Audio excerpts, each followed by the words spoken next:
have had loads of traumatic, abusive experiences in relationships. How are you lonely? You're just alone, and that's okay. Good evening, everybody, and welcome to Chanel's house. Wow, we are back on this channel. This is my second channel. Do you remember the time where all YouTubers ran out to get a second channel, which was typically our vlogging channel? And over the time, we all abandoned it and brought all of our vlogging channels to our main channels. But anyway, I feel like I'm kind of, steadily, if anything, just coming out of I have not been in a funk, or I've had periods of funkness, to be fair, but just my quietness. And this is what this video is actually going to be about today.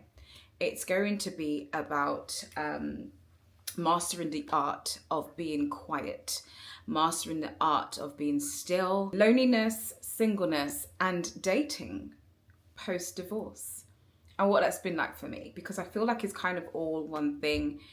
I have had to master the art of being quiet regardless for a while, just even before marriage, obviously. From when I had my first child, I was alone, I was alone.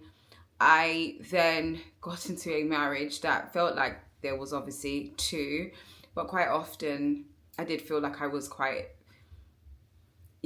single in a lot of the marriage. And we won't get into that because that's not particularly what I want to discuss today.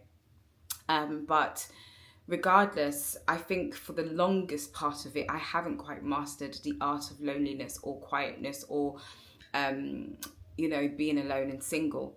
That's only kind of recently been the case, actually, where I realized that it was very important.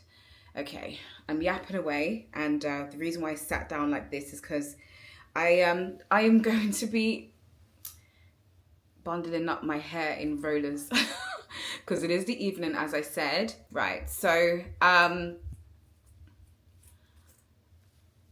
I honestly have despised my lonely periods at times, and it's understandable because not having someone to engage with or talk to or even help you can be really challenging. I truly believe that two is better than one. I think we all would know that.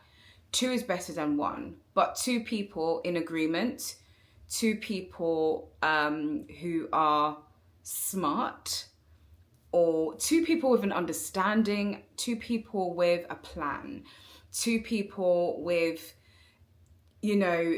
something that is going to build some type of legacy. Otherwise, you are going to be single. There are married women amongst us, my friends, who are single. I, for example, when you really look at it, I haven't been completely alone. Like, I have my children regardless. I've always had somebody with me. I had just my eldest child, then marriage and another child, and then post-marriage and still having children around me. I've never really been completely single, but you'll be so surprised what the feeling of not having someone around feels like, or having people around feels like, but still thinking that you are all by yourself, trying to figure this out, trying to work on it, trying to master this life, literally by yourself. I have felt that throughout the majority of my life. My friend was saying to me the other day, Chanel, like, I really want to see you date, like, seriously, because I have had loads of traumatic, abusive experiences in relationships. Maybe over time I would share a bit about that, just so as women we can relate to each other, if that's a story that some of you may have experienced, and then learn from each other. But those abusive periods have obviously also come with a lot of trauma. And when you build up on so much trauma and that is unhealed, you are likely to always feel like the world is against you And so the most safest thing to do is to bottle up inside and shut yourself away. Now, the thing is, that can also be a blessing. The fact that you're not allowing anybody in can be a blessing to you. Because where people have immediate access to you, or any type of access to you, whether they are good or bad people, they have a bit of you. They have a piece of you. And you've got to sit down and think if a particular person is worthy of having that bit of you. And so I've had to really educate myself from my experiences and from just research and maturing and growing and understanding that the loneliness is a power season for me to really perfect the art of what I want to do with my life, not just mastering the art of singleness or mastering the art of being alone. But in this time, it's the perfect time for me to craft exactly where I want to place myself so that I feel whole, so I feel safe, so I feel fulfilled. And, you know, I still have a journey to go, because don't ever get it twisted. Even when the cameras are off and the kids are gone to bed, it's just me and my thoughts. And this is where it can become a silent killer for a lot of women. Those thoughts that go through your head, because all of a sudden you're getting the devil tell you, you are unworthy, you are not whole, you are not beautiful, that's why no one wants to talk to you, there's something wrong with you, and it gets in your head and you start crying. People go to dangerous things to even numb those pains, whether it's drugs, whether it's excessive alcohol, whether it's, self-harm, or just filling ourselves with more toxicity. The things we consume, whether it's through the internet, or the type of people we talk to, because it's like, oh, I'm lonely, let me call such and such and have a bit of a gossip, or let me call such and such. You know that person, it could be even your girlfriend, she's either going through her stuff or she's just straight up not on the wave of maturity. And what she may have to offer is not edifying for you. So how is she going to help you in your period of aloneness?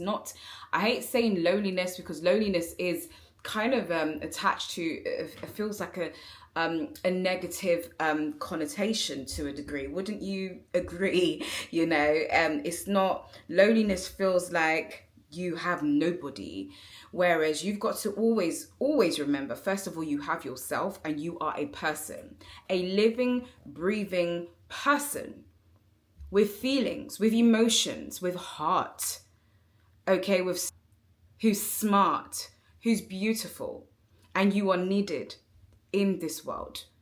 And so how are you lonely? You're just alone, and that's okay. You've got to master the art of being alone, because there are periods in your life where you're going to just have to just be by yourself, and I know what it looks like, especially with the internet. Honestly, us millennials, we had peer pressure as teens. Lots of generations do, even the Gen Zs, obviously. As teens, as millennials, we may have had a lot of peer pressure. And then comes the internet. When you think that you've done it because you've left high school or you've left college, and now you're in a maturer state of your life, in comes the internet. And you're looking and you're seeing people, groups of friends or cliques or stuff. Thank God, again, for me, because I've mastered the art of just not giving a toss about what's going on over there, or a certain it crowd, or it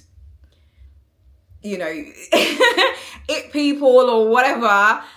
Me being a part of that does not bother me, because I'm at a mature state where the very few friends I have are the most valuable women in my life, who, when anything is going wrong, I may not have even spoken to them for weeks or months sometimes. That's how busy me and my home girls can get, or just they're dealing with their stuff and you want to respect their boundaries and what they're going through. One of my best friends is married with 2 kids now. Like, so why am I on her phone every day wailing about my stuff? But that is my source of positivity, because that is what God has blessed me with. However, you'd be so surprised that even as millennials, our form of peer pressure also comes from social media. Don't look at that and see, they're all kicking it together, or they have. That is so. Learn the art of being alone, because in this period is the time where you become, or you can work to becoming the greatest version of yourself, the most powerful version of yourself, the most. Let me get my clip, okay? Okay. I would absolutely like a counterpart, a significant other, a person who understands me, respects me, and in unison, we are going to build that lifelong legacy that is going to honor ourselves, our children, and in my case as well, because it's so important to me as a queen mother, our ancestors. And you don't even need to just be a part of the royal to honor that. Part of my practices as a queen mother is the honoring of my ancestors.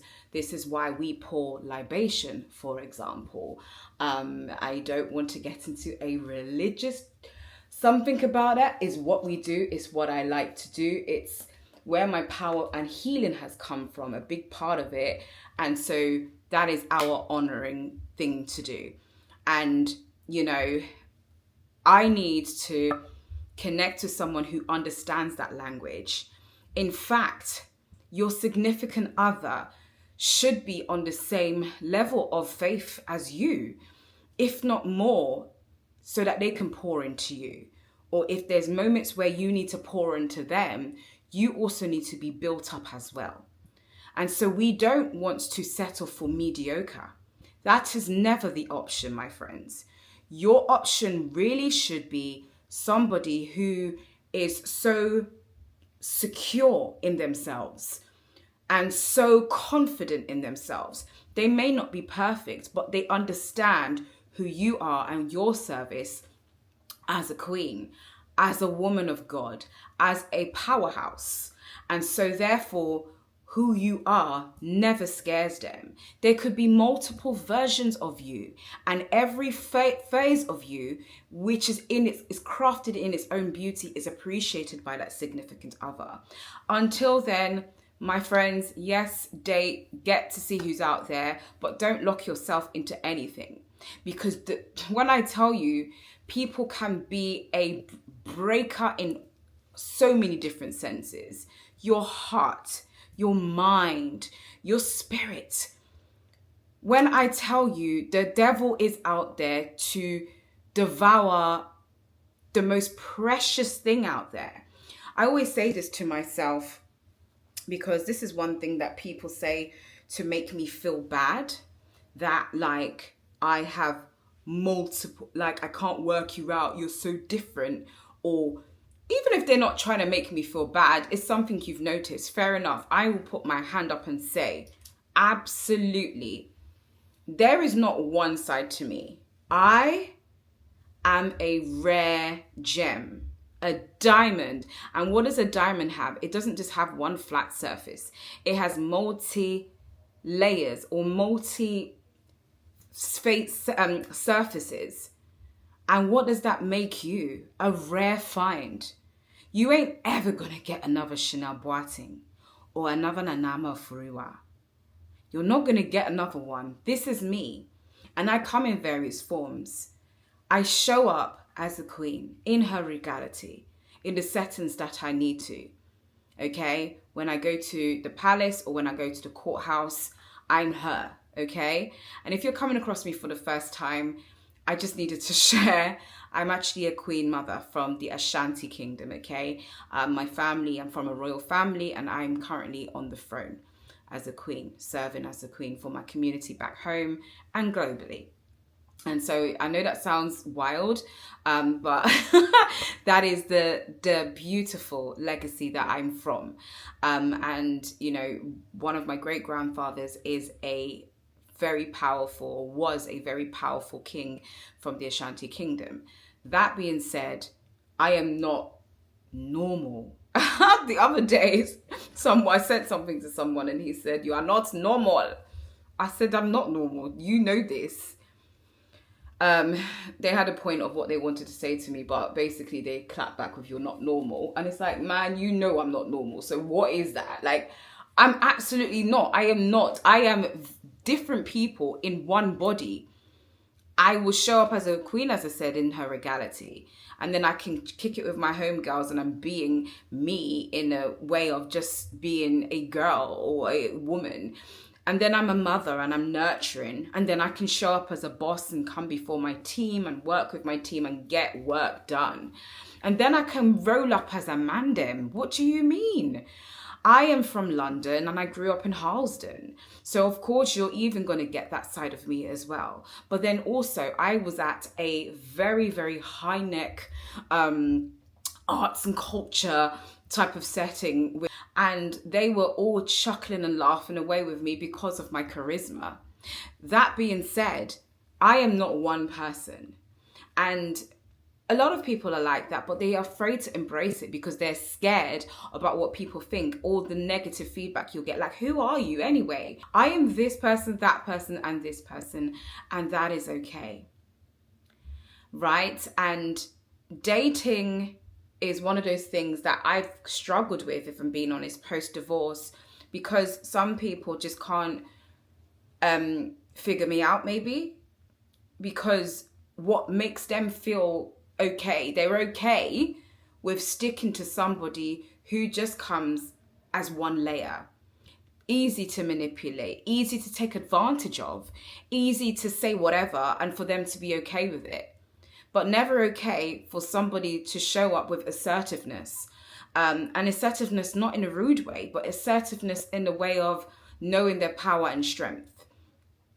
But rather expecting them to be one-sided and not really have any layers to them because they are insecure, and it's safer to work with somebody that is one layered in one dimension as opposed to someone who has multi. And a lot of powerful women do have and possess that trait of not just being one person. In fact, the majority of Black women, that is what we are. Look how often we change our wigs. Like, come on. Like, we change our hair every day. You know, we are able to be so creative to the point where we have literally inspired the world in fashion, in beauty, in all sorts of things. Like, when you deep it on the internet and what it became, who really pushed forward the beauty movement? It was mainly us. Of course, we had the Wayne Gosses and the Pixie Woos and that, but that weren't a lot of people, y'all. It weren't. Like, if you're somebody who has followed the beauty scenes, you would know what really made it really go somewhere was the art of what Black women brought to that. And so, as you can imagine, a lot of us are multidimensional. We are not just one simple face. And for me, as I said, the struggle in kind of just locking down in something that is long-term, or not even long-term, because I think, can I be honest? Since, you know, leaving my marriage, I have dated 2 people. That's not a lot, you guys. Like, it actually even feels like one person, actually. Like, I've said, oh, we are actually a thing. And then other than that, it's just been a lot of talking to people and just, you know, this and that. Nothing quite serious and locked down, because once you get past the surface of me, you realize there's so many layers. And most people can't understand why there's so many layers. And honestly, each layer is beautiful. Like, don't ever get it twisted. I've worked on these layers. I didn't just show up like this. I have worked on each layer of me because I want every part of me to stand out and have its functionality on its own. So serves as a purpose to benefit whoever, and obviously myself. So that being said, my friends, the dating market for me is very much not something that I feel like I have really grown in. And for the most part as well, I am keeping myself as safe as possible from abusers, because that's another thing as well. Certain people attract abusive behavior. And this can come from past trauma, but also because you still got some work and healing to do. So you know that we are walking, talking attractions, especially when you're beautiful or you have something to offer. You're getting all of this coming. And one of the things that I have attracted a lot, especially from men, is opportunists. I get some men coming to me because they are looking for a come up. With all due respect, that's been my experience. They're looking for a come up, or I seem like a good idea to be standing next to them and making them look good in front of their friends and stuff. Madam Joy said it the best in one of her recent podcast episodes where she was talking about Klay Thompson and Megan Thee Stallion and their situation. Now, the thing is with that, honey, it's sad. I really feel I'm backing my girl Megan all the way because with all of this, to be completely honest with you. But all the same, the uproar of Joyce's statements is not what I'm going to talk about. You guys completely missed the bigger picture here of men, if not even just Klay Thompson, but certain men utilizing a woman who has status and is not even necessarily her money, but perhaps has a good network or is so charismatic so people just automatically love them. You do get certain men who see that value ahead of you. You're just like, no. They're like, cha-ching. They're like, yeah, man, that's going to add to what I look like. And so you find innocent, beautiful women being taken advantage of. And I've definitely been a victim. I've absolutely several times, you guys, that the only reason why someone has flocked to me or come to me is because to them, I'm popping online. When the engagement actually ain't saying much, actually, when you deep it, joking. Actually, it's doing bits. We thank God. We've come this far. I mean, 400,000 plus subscribers is phenomenal. What do you mean? I have to thank my blessings. Although things have changed, it's not how it was, besides the point. What I'm trying to say is, you saw my social currency. My social currency is what's made your eyes light up. It's not my personality. It's not my beauty. It's not just those things. It's not the beautiful qualities I give you. Like, let's be honest. I have been a married woman before. And whether I was perfect or not in that marriage, I brought something to that marriage. And I left with experiences, whether that's been domestic, whether that's been nurturing. I've left with that as well. And so whoever comes into my life is absolutely going to benefit from those qualities. And as you can imagine, I'm not perfect, but I do come with a lot of advantage to compare to other women who perhaps haven't been married before and haven't had to share their lives with somebody else. And so, with me, they actually may be an advantage because I understand and respect somebody else's space because I've had to do that before, whereas I had a counterpart. I hope that's making sense. So we have all of this in one. And, quite often, as I said, I would attract somebody who's after just that, after they want to use you for what you come with rather than what is within. And that is where we say no and we draw the line. And what is very important is understanding that it may take some time to lock in with a significant other, because you're going to get the majority of people approach you because of those perfect and beautiful qualities about you. So why not, in your time, master the art of being quiet in your single season and in your lonely season in order for you to build and become the best version of you that you've ever seen. So when the right person comes, they clock that this is a person who has worked on herself, and this is the person who I would like to engage with because I even have something to offer her. Imagine she comes with this package and I've got also more to pour into that rather to take from. I couldn't believe one of the most recent people I was talking to for a while. He's the most insecure person I've ever seen. Beautiful in appearance. In fact, calm in nature. And I'm like, man, this person ain't even going to give me no headache. He's also got a career. Not even going to deny that. A very successful one at that.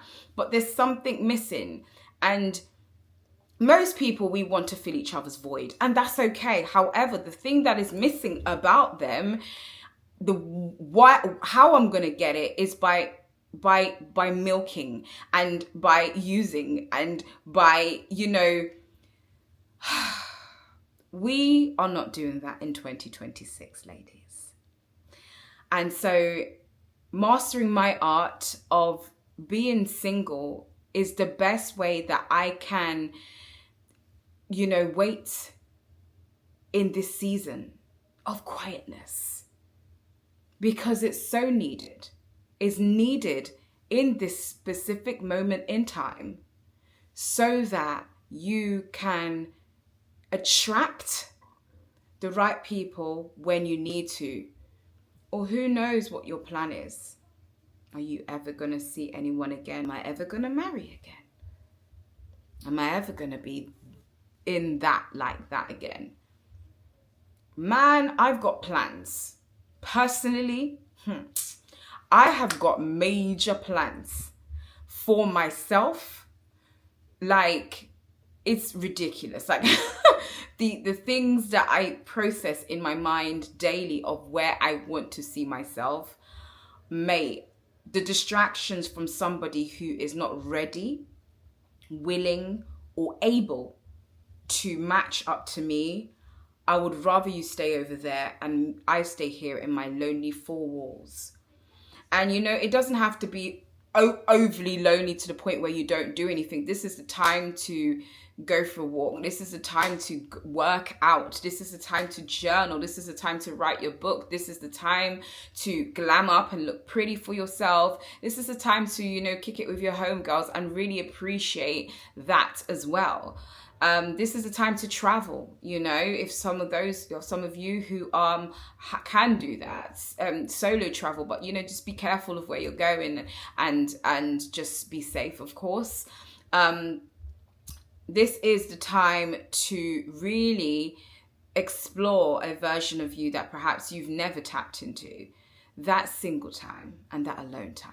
Okay, my ladies. So I was just chatting. I was really going to be twirling up my hair by now. I should have done the majority, to be fair. But this subject matter is something I really wanted to speak about.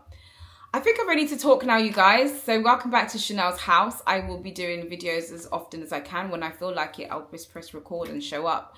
No schedule per se. I'll just come. It's not even monetized. These videos on this channel is not monetized. Because I lost my monetization rights because it had been obviously dormant for a while. But maybe that'll kick in later. It's not urgent. It is just my digital diary and a source of, inspiration to you guys, I hope. Okay? Be prepared for a lot of changes, or not changes, but differences in how I speak now. I speak with authority because of the healing work I've done on myself. I also speak from a place of spiritual wisdom now. Becoming a queen mother has meant I've had to explore my roots and my culture to a very, very, very deep degree. Very deep rooted degree. And that means I can't be closed-minded of the honesty of what, Africanness have got to offer, including aspects of the religious and the spiritual sense.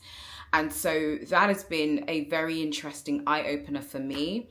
I'm not sure how certain world religions will feel about that, but I'm also not going to lie in sharing that aspect of my journey anymore. I'm very content in it, and it's helped and healed me in so many ways. And so I'm going to just end it here. I hope you guys enjoyed this video and this chat, and it'll be interesting to hearing your feedback. I love you. Speak soon.